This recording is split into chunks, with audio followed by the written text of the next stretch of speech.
Subscribe Miujiza TV.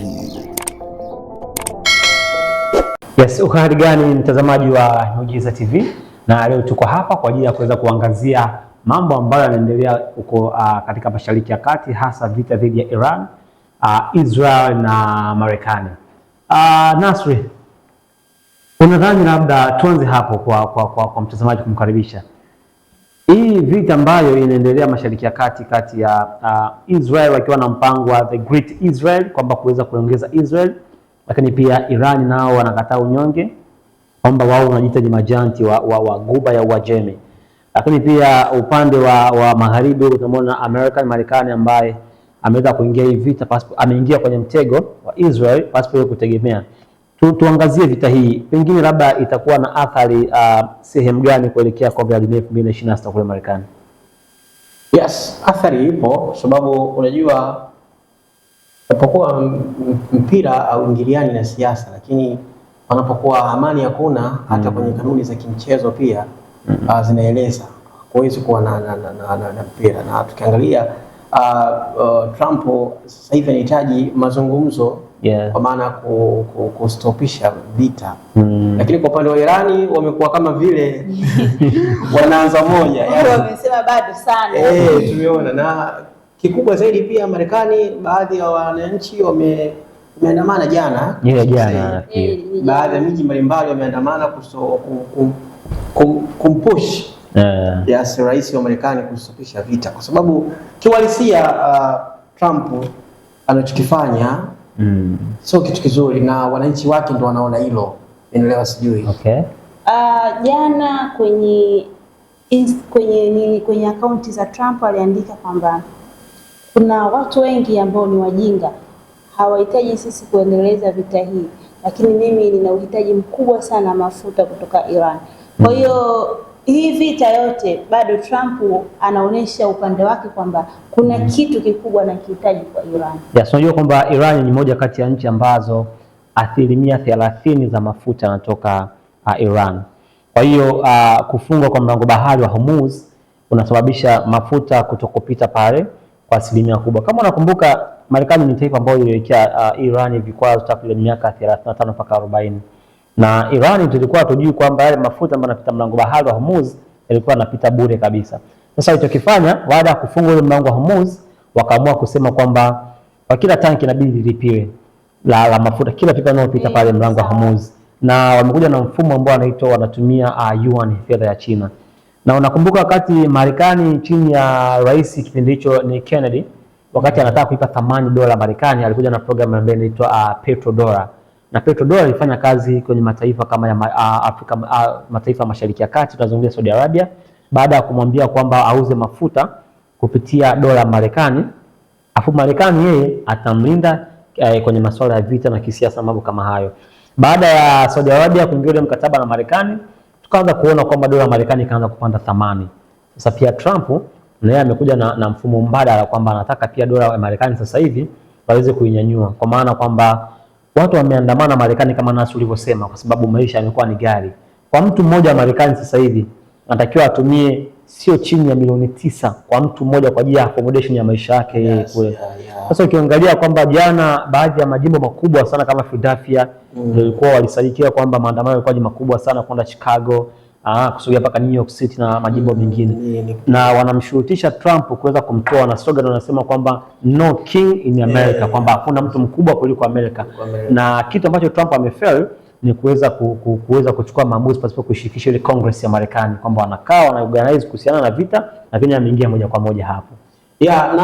Lakini sasa tukirudi kwa upande wa Donald Trump, kuna kauli zinakuwa zinamfunga. Juzi kati hapo alizungumza kwamba yeye ana mafuta kwa asilimia kubwa sana, yani duniani yeye ndio giant kwenye swala la mafuta. Lakini tunaona mara nyingi amekuwa akitamani tena hata vile ambavyo pengine yeye anaona ni vidogo kwa watu kuvichukua.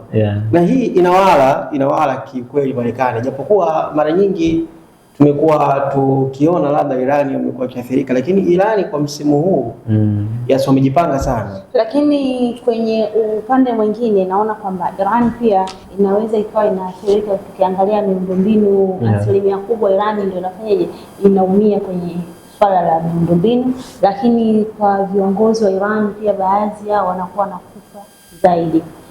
Okay, kitu ambacho tukifahamu, Irani ni miongoni mwa mataifa ambayo yanaendeshwa kupitia mfumo, na Irani pia walisoma vita vya Marekani zaidi ya miaka 20. Vita ya Marekani jinsi ilivyo ni kwamba anaamini akipiga Supreme Center ama akimpiga kiongozi mkuu kwamba kata kichwa mwili utaanguka wenyewe. Ndio alitumia huo mfumo kwa baadhi ya viongozi. Ukiingia hapa Afrika kwa Muammar Gaddafi, lakini pia kwa Saddam Hussein, lakini hivi juzi tumeona pia kule Venezuela kwa Maduro. Kumchukua Maduro, mwisho wa siku akapandikiza vibaraka wake, sasa hivi wanashika mafuta ya Venezuela kama ambavyo wanataka. Sasa Iran, kitu ambacho ameweza kukiwini ni kwamba Iran wanaendeshwa kwa mfumo kwamba kila kiongozi ambaye anakuwa kwenye madaraka nyuma yake kuna viongozi, msururu wa viongozi kadhaa. Ndio maana imekuwa ni rahisi kwao kwamba akipa kiongozi huyu hapa anasimama. Kwa serikali yao ndio mfumo ambao umeweza kuweza. Kuna system ambayo amezungumza hapa Kitoi kuhusiana na miundombinu. Juzi kama sikosei jana Marekani wamepiga kwenye gridi ya umeme. Gridi ya umeme. Lakini cha ajabu ni kwamba wale mabwana yani hayakupita hata masaa matatu kurudisha umeme.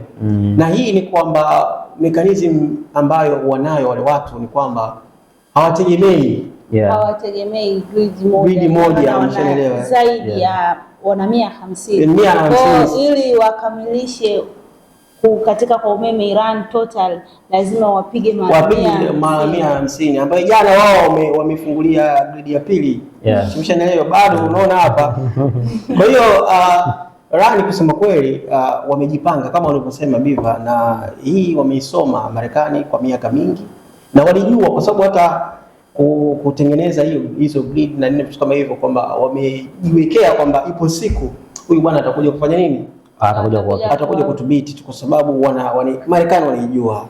Umeshanifahamu? Yes, na kitu ambacho nimekipenda ambao wanakifanya, unajua Irani baada ya kusoma mchezo wa Marekani wakaamua kugawa zile kitaalamu wanazita decentralized, kwamba sehemu tofauti kwa ajili ya kuweza kufuria umeme.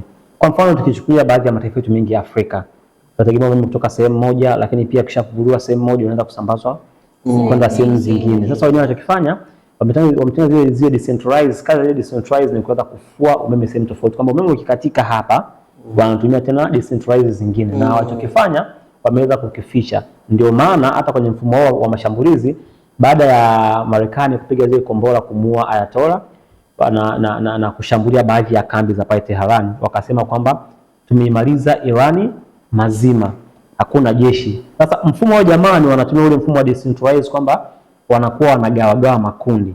Ukiangalia pale Irani wanasema kwamba wana zaidi ya kambi 100+ za kivita, na hapo kambi ambayo ilishambuliwa ilikuwa ni ya Tehran. Na wanachokifanya, kila wale viongozi ambao wanawani zile kambi wanakuwa na supreme power, anakuwa na nguvu, kwamba ategemei tena kauli ya mwisho kutokea kwa kiongozi mkuu. Yeye atakapoona kwamba sasa hivi bwana nchi imeingia kwenye hali hii ama kuna mambo yamezidi kuwa hayo, yeye anashambulia. Pale ni watu ambao wamekuwa na mfumo wao tofauti.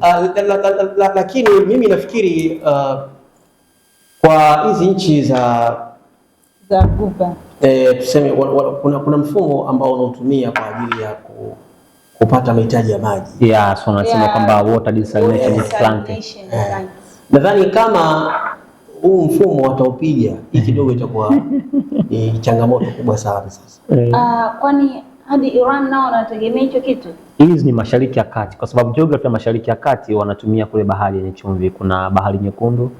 Sasa kule wanakuwa wana desalination maji, yani wanatoa maji kwenye mfumo wa chumvi na kupeleka kwa maji matamu. Na asilimia karibia 80 ya mataifa mengi ya Mashariki ya Kati wanatumia maji hayo. Na nimesikia pia kwamba Iran pia ameweza kupiga desalination ya Kuwait.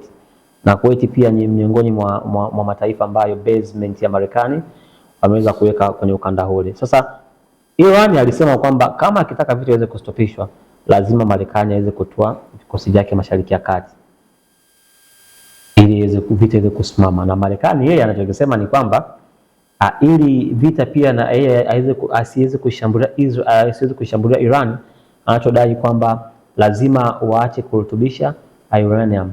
Na uranium ndio pia inatumika kwa ajili ya kutengeneza atomic bomb kama nuclear. Na miongoni mwa silaha ambayo ni hatari sana duniani. Tunakumbuka pia baada ya vita vya pili vya dunia nafikiri kwenye mji wa Hiroshima na Nagasaki, baada ya kuachiwa ile atomic bomb ilileta madhara makubwa sana ulimwenguni, kufikia hatua kwamba Umoja wa Mataifa kwenda kustop matumizi ya matumizi kama ya nuclear. Na miongoni mwa mataifa ambayo pia yanamiliki nuclear yamekuwa mataifa ambayo ni makubwa kiasi kwamba kuwachokoza kivita lazima, nuclear ni silaha ya mtu kujihami. Taifa kama Urusi, taifa kama South Korea, taifa kama China, Marekani wana ile nuclear. Kwa sasa Marekani anachosema kwamba ile uranium ambayo Iran ameweza kurutubisha, sababu kwa matumizi uranium ni 20% kwa ajili ya matumizi ya kawaida. Lakini ikizidi 20% tafsiri yake hapo unarutubisha kwa ajili ya kuweza kutengeneza nuclear. Sasa tukirudi sasa kwa upande wa Trump, unadhani anaweza akafanikiwa kwenye kusitisha hili swala, ama kwa maana Irani wao kukubali kukaa chini na Trump na kumaliza hizi tofauti? Kwa muono wangu mimi, kwa sababu Marekani alishamuomba takriban zaidi ya mara 3 Iran astopishe vita, ila kwa upande wa Iran aligoma kiufupi. Miongoni mwa taarifa zilizopo hivi sasa ni kwamba Marekani ameleta majeshi ya ardhi karibu na Iran. So ijapokuwa Marekani anatamani vita istopishwe, lakini bado anaendeleza mapigano ya chini chini. Yaani hapo kiufundi tunasema kwamba Marekani ni taifa ambalo tunasema ni wanafiki, kwa sababu ni baadhi ya wachambuzi wanadai hivyo, kwa sababu Marekani anastopisha vita lakini pia anataka vita viweze kuendelea. Kwa maana kwamba ametoa siku 10 vita viweze kustop kwa ajili ya mazungumzo. Mazungumzo yakishindikana vita vitaendelea. Na tukumbuke kwamba wakati Marekani anasema kwamba ametoa siku 10 kuweza kustopisha vita, ametuma zaidi ya vikosi wanajeshi wa ardhini